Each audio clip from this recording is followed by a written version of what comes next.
नमस्कार। आकाशवाणी जयपुर अजमेर से प्रस्तुत हैं प्रादेशिक समाचार।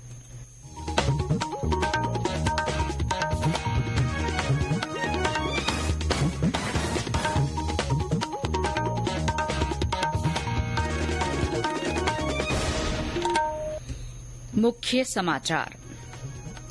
केंद्रीय जांच ब्यूरो ने ऐप आधारित धोखाधड़ी वाली निवेश योजना से संबंधित मामले की जांच के लिए देश भर में व्यापक तलाशी अभियान चलाया।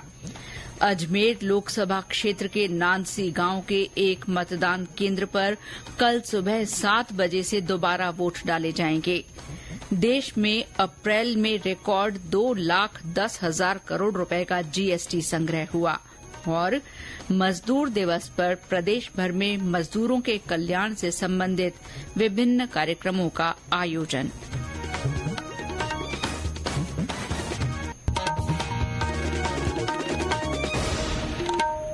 समाचारों के साथ मैं शीला चावला और अब समाचार विस्तार से। केंद्रीय जांच ब्यूरो सीबीआई ने ऐप आधारित धोखाधड़ी वाली निवेश योजना से संबंधित एक मामले की जांच के लिए 10 राज्यों और केंद्र शासित प्रदेशों के 30 स्थानों पर व्यापक तलाशी अभियान चलाया। इनमें जोधपुर सहित राजस्थान की 6 जगह शामिल हैं। तलाशी में mobile phone, computer hard drive, SIM card, ATM और डेबिट कार्ड, विभिन्न आपत्तिजनक दस्तावेजों सहित महत्वपूर्ण डिजिटल साक्ष्य जब्त किए गए। सीबीआई ने 2 निजी कंपनियों और उनके निदेशकों के विरुद्ध धोखाधड़ी का मामला दर्ज किया है। इन पर आरोप है कि ये HPZ टोकन ऐप से संबंधित धोखाधड़ी वाली निवेश योजना में संलिप्त थे। ये लोग कथित तौर पर ऐप के जरिए पीड़ितों को बिटकॉइन खनन में उनके निवेश पर भारी मुनाफे के बहाने निवेश करने के लिए लुभाते थे। अब तक की जांच से पता चला है कि आरोपियों से संबंधित लगभग 150 बैंक खातों का प्रयोग निवेशकों से पैसा इकट्ठा करने के लिए किया गया। शुरुआत में निवेशकों के पैसे का उपयोग विश्वास बढ़ाने के लिए भुगतान में किया जाता था। फिर अवैध रूप से पैसा क्रिप्टो करेंसी में बदलकर या हवाला लेन देन के माध्यम से भारत से बाहर ट्रांसफर किया जाता था। इस मामले में आगे की जांच जारी है। सुपरसोनिक मिसाइल टॉर्पीडो स्मार्ट प्रणाली का आज सुबह ओडिशा के तट से सफलतापूर्वक परीक्षण किया गया। रक्षा मंत्रालय ने कहा कि इससे भारतीय नौसेना की पनडुब्बी रोधी युद्ध क्षमता हल्के टॉर्पीडो की क्षमता से कहीं अधिक बढ़ जाएगी। रक्षा मंत्री राजनाथ सिंह ने स्मार्ट टॉर्पीडो के सफल परीक्षण पर रक्षा अनुसंधान और विकास संगठन तथा अन्य भागीदारों को बधाई दी है।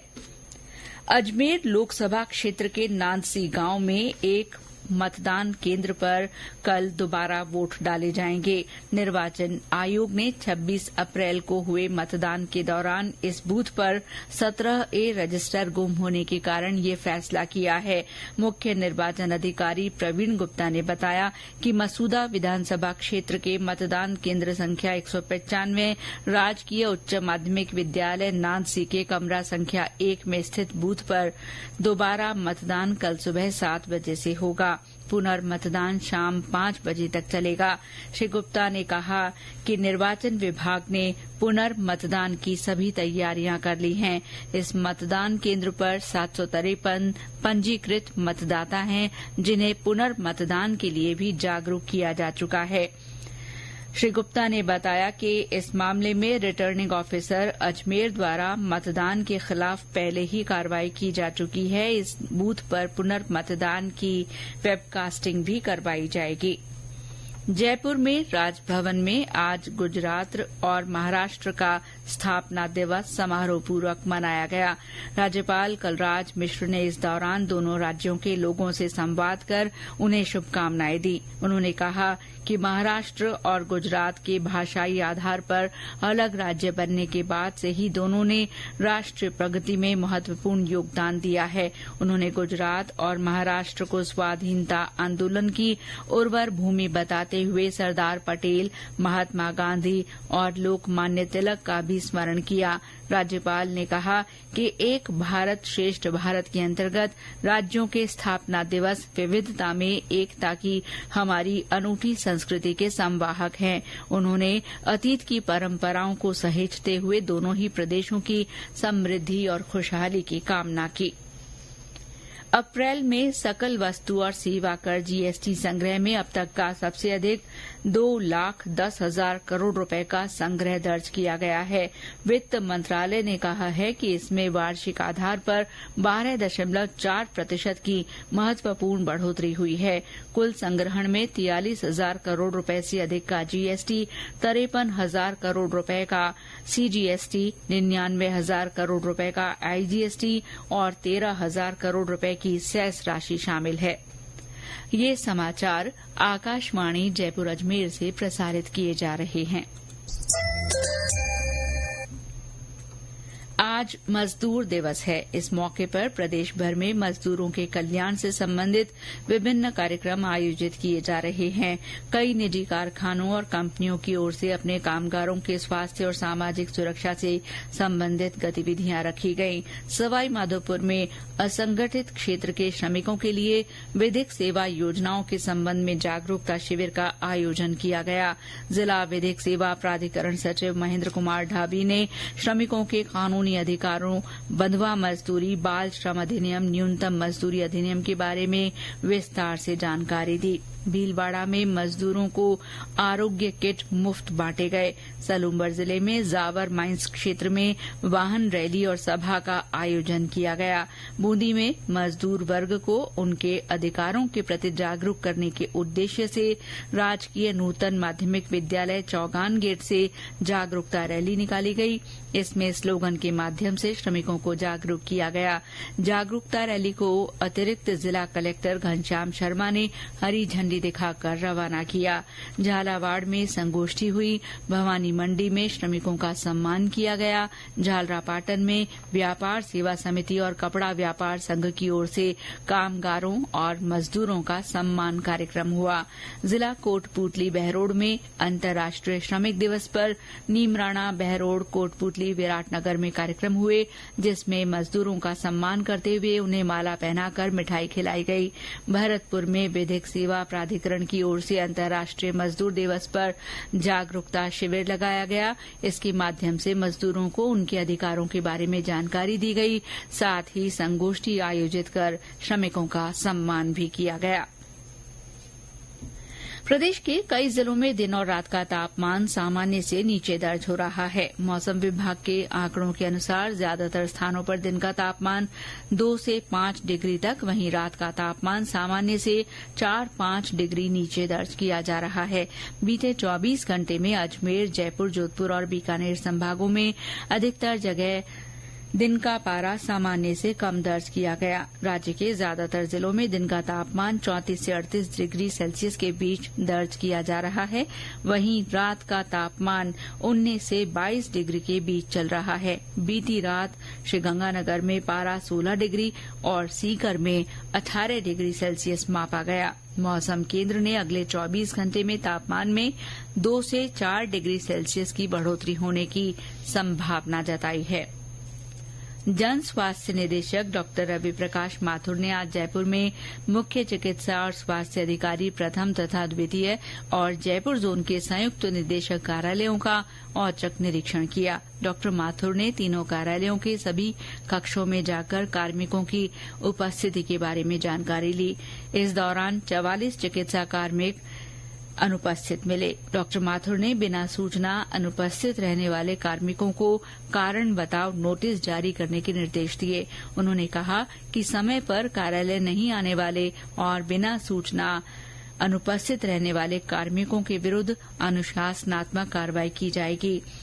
जन स्वास्थ्य निदेशक ने इस दौरान विभिन्न स्वास्थ्य कार्यक्रमों की प्रगति और क्रियान्वयन के बारे में भी जानकारी ली। उन्होंने निर्देश दिए कि स्वास्थ्य कार्यक्रमों का सुचारू संचालन सुनिश्चित किया जाए। इसमें किसी तरह की कोताही बर्दाश्त नहीं की जाएगी। डॉ माथुर ने मौसमी बीमारियों की समीक्षा करते हुए संयुक्त निदेशक और दोनों सीएमएचओ को मौसमी बीमारियों की प्रभावी रोकथाम को लेकर सभी आवश्यक कदम उठाने के निर्देश दिए। शाहपुरा जिले के आमलदा गांव में organic food and research centre की ओर से मशरूम की खेती पर प्रशिक्षण कार्यक्रम आयोजित हुआ। इस दौरान राजीविका मिशन से जुड़ी महिलाओं को मशरूम की खेती के माध्यम से आय बढ़ाने के तरीके बताए गए। इस मौके पर जिला कलेक्टर राजेंद्र सिंह शेखावत ने कहा कि मशरूम की खेती से कम जगह पर और कम पानी में अच्छी आमदनी हासिल की जा सकती है। राज्य कृषि प्रबंध संस्थान दुर्गापुरा जयपुर में आज diploma in agriculture extension services for input dealers का समापन समारोह आयोजित हुआ। ये डिप्लोमा राष्ट्रीय कृषि प्रबंध संस्थान हैदराबाद की ओर से राजस्थान राज्य कृषि प्रबंध संस्थान जयपुर में आयोजित किया गया। 48 सप्ताह के इस डिप्लोमा कार्यक्रम में 40 प्रतिभागियों ने हिस्सा लिया।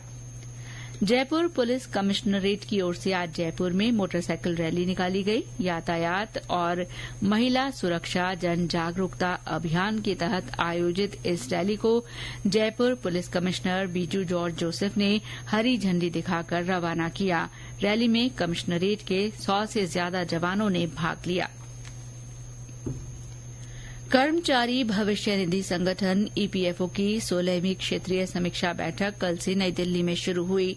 2 दिन की बैठक के उद्घाटन सत्र में श्रम और रोजगार मंत्रालय की सचिव सुमिता डावरा ने सामाजिक सुरक्षा आवश्यकताओं के प्रबंधन में ईपीएफओ की भूमिका पर बल दिया। उन्होंने ईपीएफओ के लिए प्रमुख बिंदुओं पर जोर दिया, जिसमें सामाजिक सुरक्षा का विस्तार, दावों का तेजी से निपटान, दावा अस्वीकृति में कमी, संशोधित आईटी सिस्टम, पेंशन और नियोक्ताओं के लिए व्यापार करने में आसानी शामिल हैं। बैठक का उद्देश्य पिछले 1 साल के दौरान प्रगति पर विचार करना, सफलता के क्षेत्रों की पहचान करना, सुधार के लिए चर्चा करना और वर्तमान वित्तीय वर्ष 2024-25 के लक्ष्यों के साथ प्रमुख बिंदुओं की पहचान करना है।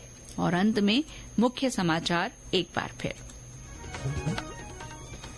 केंद्रीय जांच ब्यूरो ने ऐप आधारित धोखाधड़ी वाली निवेश योजना से संबंधित मामले की जांच के लिए देश भर में व्यापक तलाशी अभियान चलाया।